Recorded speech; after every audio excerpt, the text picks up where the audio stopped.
have with us Mr. Joseph Gilbert is in with us this morning. Good morning. Good morning. Welcome Good morning. to Daybreak. Thank you for having me on this program. Of course. How do we now address you? As given that you're recently... I think you did the right thing by saying Mr. Gilbert. Mr. Okay, fine. All right. Okay. When did you receive the news and what was your reaction? Yes. Well, let me start by saying that I think it was Wednesday last week. The Prime Minister called a special meeting of Cabinet. I didn't know what the agenda was, but I attended along with other colleagues of Cabinet. I was called to his office, which is the adjoining room to the Cabinet, along with Minister Lett and the Cabinet Secretary. And he presented me with a letter, which I wrote sometime in August of last year. And then said, Minister Gilbert, because you have written this letter, I have instructed the Governor General to revoke your appointment as a minister. I said, Prime Minister, what this letter says? And he says, well, read it. I said, well, no problem. Have the Cabinet Secretary read it. So she read the letter. And I said to him, well, this letter doesn't have anything that warrants that kind of action. It doesn't commit the government to anything. It doesn't promise anything. And as such, I do not believe that it is proper for you to take this action. He says, anyway, I've already spoken to the GG, and that's it. So I said, thank you, PM, for having me serving in your cabinet for the last 3.5 years. I wish you well. We then went to the cabinet room where we met all the colleagues of cabinet, and he presented them with the copy of the letter written to Haba Holding. And he said to them that he has advised the GG again to fire me from his cabinet. The colleagues in cabinet read the letter, and the sentiments was that it didn't warrant that kind of action, that indeed it was not a letter of commitment. He didn't promise anything, as I said, and the action taken by the Prime Minister was unwarranted. Minister Lett was the last to speak on that matter, and that is after probably close to 1 hour of session. And the Prime Minister then said under his breath, well, if that is the case, I'll have to think about it. So we left the meeting with that kind of statement from the Prime Minister. I left the room, went downstairs, and there was the Mr. Wayne Modest from the newspaper, New Today paper, and he said to me, what do you have to say? I said, about what? He said, but you are fired. I said, am I fired? He said, yes, you are fired. I've come to take a picture of you because I know you are fired. So I said, okay. So I made a big smile, and you see the smile on the front page of the paper. And so I knew then that the matter was far advanced, that the news was written. All they needed was the picture to complete the story. The Thursday morning, the following day, of course, the PM called me about 9 o'clock. And he said, Mr. Gilbert, I've considered the matter, and I've decided that you have to go, and the GG will inform you accordingly. And that is the approach that was taken. So, but I knew it was more than that, because in a meeting of cabinet, I got the view from at least 2 members that even though they may have agreed that the letter didn't contain anything that warranted that kind of behavior by the PM, they keep asking the question, or saying, that it is more to the letter than what is written. There is more to it than what is written. So I keep saying, well, what else could be in it than what is written? It is only, in fact, the Thursday afternoon, in discussing the matter with comrades and so on, we were able to decipher what the real issue was that motivated the Prime Minister to act. And that suspicion is troubling, to say the least. Very troubling. And I intend to take action through my lawyers with respect to that. I will say no more on this, but in fact, I know I have a program sometime during the course of the day this evening on beyond the headlines, and I will say a bit more on that. But during the course of the week, I'll be on several of the programs explaining the issue, and hopefully other colleagues will be able to address the issue with respect to my firing from the cabinet. The Prime Minister has the right to fire anyone from his cabinet. That is his rights, and I respect that fully. I met with my executive of the constituency branch over the weekend, and after I explained the issues, they were satisfied that I've done no wrong. I've committed no offense, and they are fully in support of the MP. We have plans to have a town hall meeting in St. Patrick's, most likely on Wednesday evening at around 7 o'clock. And I invite the media, I invite all and sundry to be there. Because I want to be very, very clear that I have nothing to hide. I received no money for anything. I acted in good faith. The matter of the gambling license and the Renaissance project is before the cabinet. A committee has been set up to look into the project, to get the views of NGOs and churches and other groups in the country, to report back to the cabinet. The Ministry of Finance has been given all the documents to look at it and to come back and report to the cabinet on the financial viability of the project. So the matter is a live matter before the cabinet, and we'll see what happens in the next few days.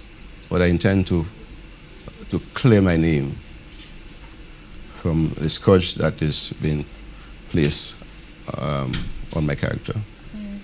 Can you just tell us, sorry for cutting you, but can you just tell us the contents of the letter that is in question? You know, that was the reason, the so-called reason for... Yeah. Well, in the essence of the letter is a proposal. A draft a draft letter was given. I thought it was too... the commitment was much too much to sign off on. And I did a letter that didn't commit to anything, but proposes the approach that has to be taken in order to achieve a particular goal, which is a license. It just outlines what has to happen through cabinet, through parliament, and the end result. That's what it says.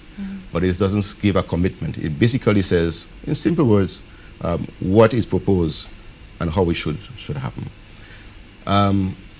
My lawyers have looked at it and laughed at it, because really and truly there's nothing in it. What I believe is in the honest truth, I think what is behind what is driving the whole process is that there is something else besides the letter. Which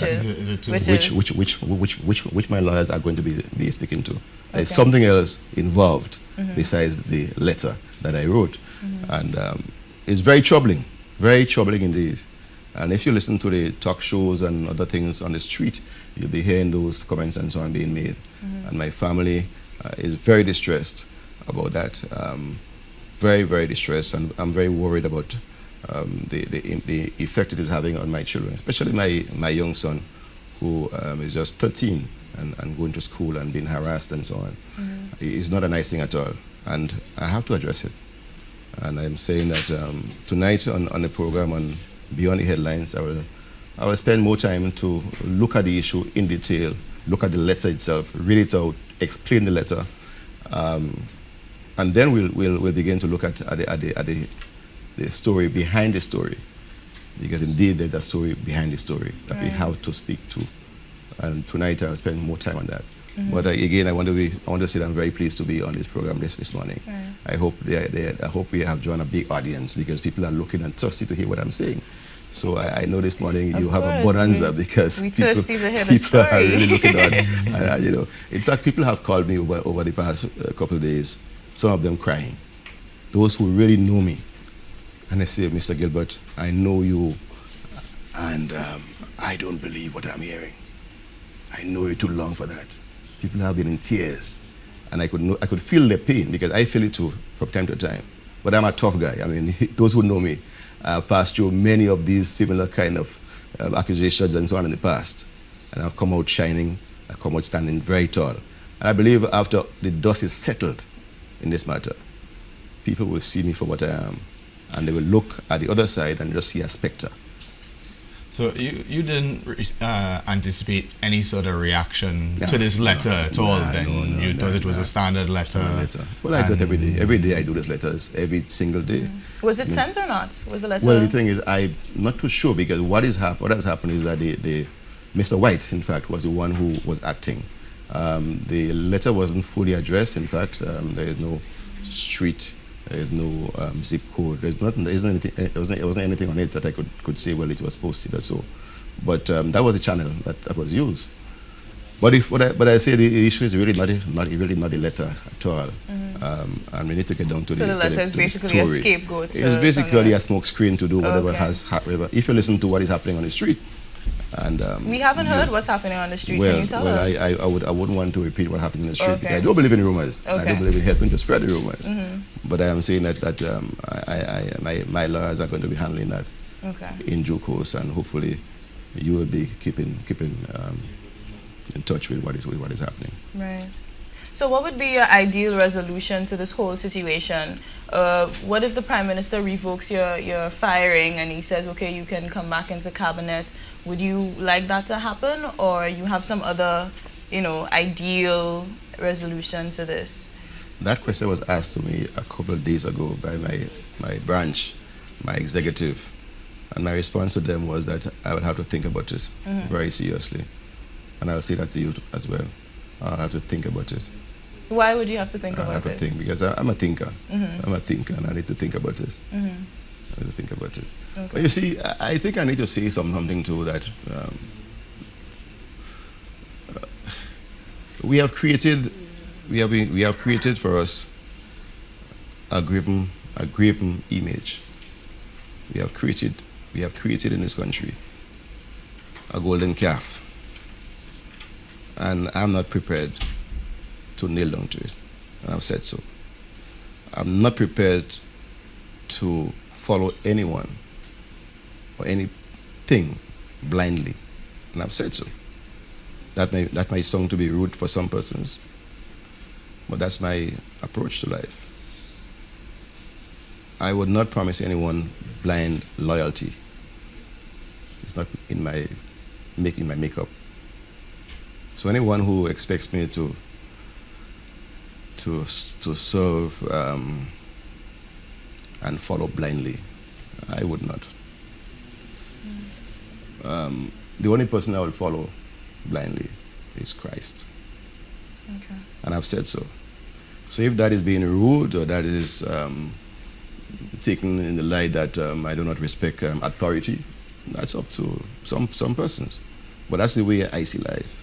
And I'm very, very firm. I'm very firm in my belief, in the way I live and so on.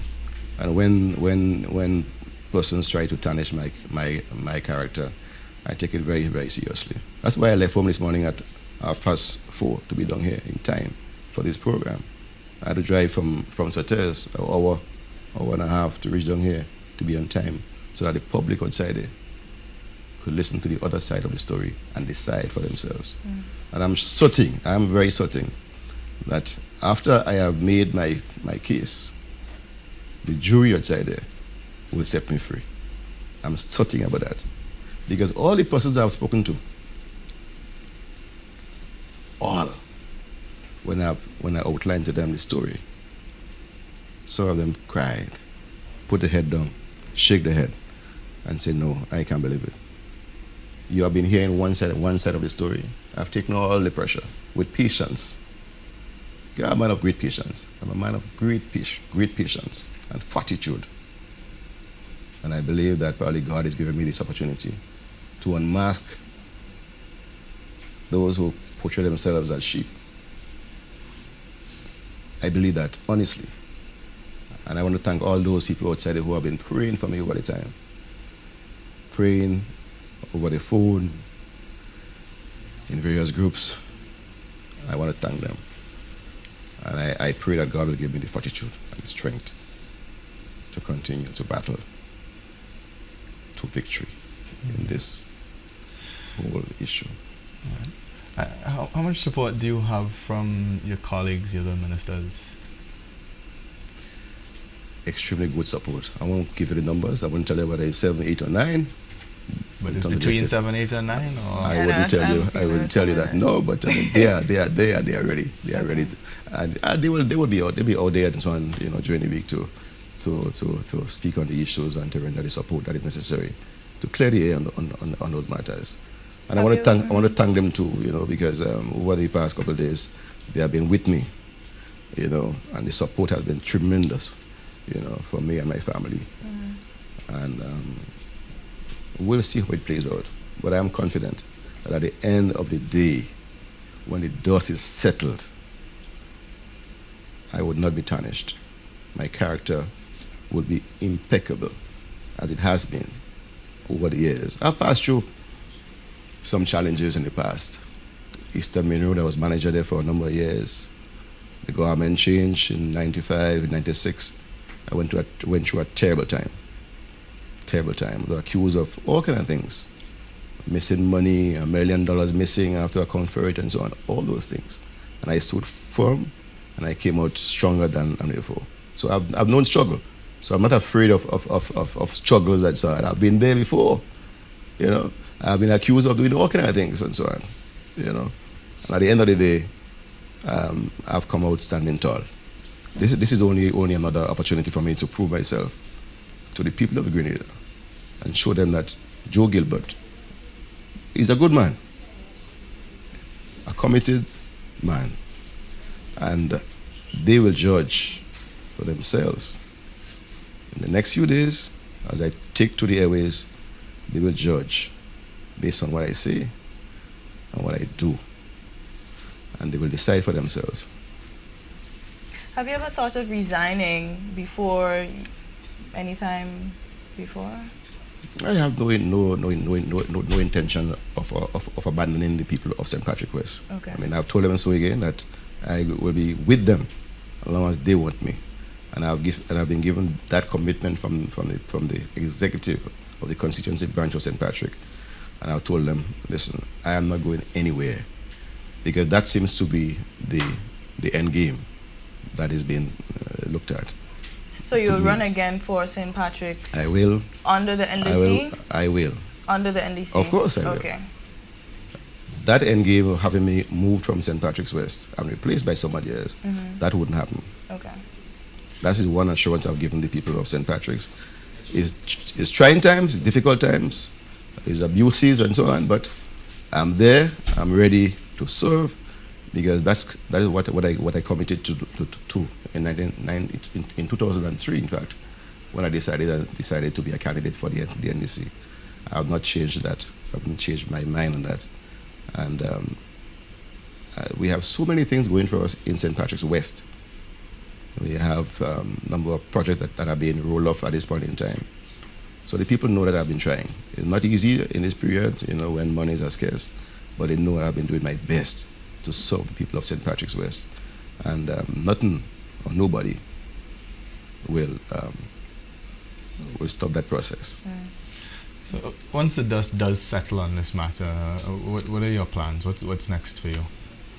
Well, as I said, I will continue to serve the people of St. Patrick's as their MP. And I have other things to do. I'll have to find a way to make a living, because I'll need to, take care of my family and myself and whatnot. But I don't have no difficulty in charting the course forward. I have no difficulty at all as an engineer. I have no difficulty at all in making a living for myself, my family, and I look forward to the day when I'll be back on your program, and we could say, Joe Gilbert, you were right. You are indeed a great man. So recently you were changed and moved to the Ministry of Environment and Foreign Trade, right? Has this movement had anything to do with the situation that just happened recently? I don't know. I didn't understand why I was moved in the first place, but having been put in a new ministry, I moved very swiftly to get things up and running. And I suspected then that I wouldn't be there for too long. In fact, I've told my close friends that I don't believe I'll be there for very long in that ministry, because I'm not a slacker. I get things going. And I think very, very quickly. In fact, from the first day I went there, I had things going at full speed. And I was worried that having started so well in that ministry, that it may not be long before I would be moved. In that case, fired in that particular case. But God is good. God has been good to me. And God is not only good sometimes, He's good all the time. That's the beauty of the whole thing. God is good all the time. So that's where we are. I hope we could find more time to go down into the details of the letter and look at the whole issues that surrounds my dismissal as a minister more. Because I think the more I speak on it, people will begin to understand that there is another side to the story. So again, that is what we need to. We have some questions from one of our viewers. The viewer says that the word on the streets is that the ministers are powerless. How do you think the PM is doing? Do you think the PM is a good leader? Well, I will try not to speak too much about the PM as such. I mean, I respect him. He is the leader of the party. He is the prime minister, and he has the right to fire and hire at will if he chooses to from his cabinet. I'll leave that response for some time later. Probably maybe answered better by somebody else. So that's the way I want to answer that question at this point in time. I wouldn't want to go into details. I have so many critical things and so on to look at with respect to my character, my family, and so on. So begin to look at that matter right now. But indeed, it's a question that is worth asking. And what about the National Democratic Congress right now? Does this affect the party on a whole, or everything is intact? Well, what is worrying is that the national executive of the party met last week. I think it was last week. I think it's Thursday. And the hope was that the Prime Minister would have been there to explain what transpired with respect to my firing. He wasn't there. Neither the deputy political leader was there. So Minister Tillman Thomas wasn't there. Honorable Nasimbok was not there to address the issues. The executive scheduled a meeting for Tuesday this week. The PM would not be able to attend. And from my understanding from the PR of the party, he would not be available Wednesday, Thursday, nor Friday. That is worrying. That is what I think is troubling, because the executive of the party will want to know. I have given them my side of the story, and I think they are quite eager to hear from the Prime Minister the rationale the reason why he chose to act in the way he acted. So I think we have to wait on the executive. We need to have to wait on the Prime Minister to address the issue, and I hope he can find time. I really hope he can find the time to face the executive and explain to them his actions. There's a story that there was a meeting, another meeting that was actually held the weekend prior between the Prime Minister and a select few others. Is there any link with that meeting? There might well be some link, which I can't speak to at this point in time, but there might well be some link with respect to that meeting. I think you are quite informed as to what is happening in the country. I want to give you some credit for that. Seems as though you seems to be on the ground. Well, we're and not following the informed issues. enough because you're still holding back the story behind the story. So we need to be, Well, that's what will keep us looking forward for tonight's program. Okay. Okay. The story behind the story, or stories behind the story. Because there are several stories that are You going had a on. long trip down, and you should You've just tell driven us on right this now. way. You know. I'm actually not available during the deadlines this afternoon. The good thing, I intend to stay down at least till tonight at 8 o'clock. Okay. So I won't have to go back up and come down again. So I'll have time to rest a little bit and to put my thoughts together, to get the documents and so on that I need to read. You know, I don't have it here today with me, but I need to read the letter and go in details as to what it is, and probably we can get some people to call in and ask some questions what we could resolve and so on, those issues. But it's a very difficult period for me, really and truly. But I said I've been there before, so I'm not afraid of struggle. And I have a lot of patience. And people are saying, well, I haven't heard you. Days passing, Wednesday, Tuesday, Thursday, Friday, what the weekend, I've not been hearing you. What is happening? And I said, truth doesn't need time. Truth is truth today, tomorrow, and forever. So whether I speak the truth now or yesterday or tomorrow, it will remain the truth. So I'm not afraid, of telling you the truth. And you will hear more of me. You'll hear more of me. All right. Well, we want to wish you all the best, and thank you so much for joining us here and clearing up a few questions for us. I'm sure the viewers were very appreciative for it. So thank you so much, Mr. Joseph. Thank you so much for having me. And I hope the people who are listening outside there would appreciate what I'm trying to do. I'm not trying to be rude or insultive to anyone. I'm just laying the issues as they are, and I'll continue to do so throughout the week. All right. Thank you. Thank you so much, Mr. Gilbert.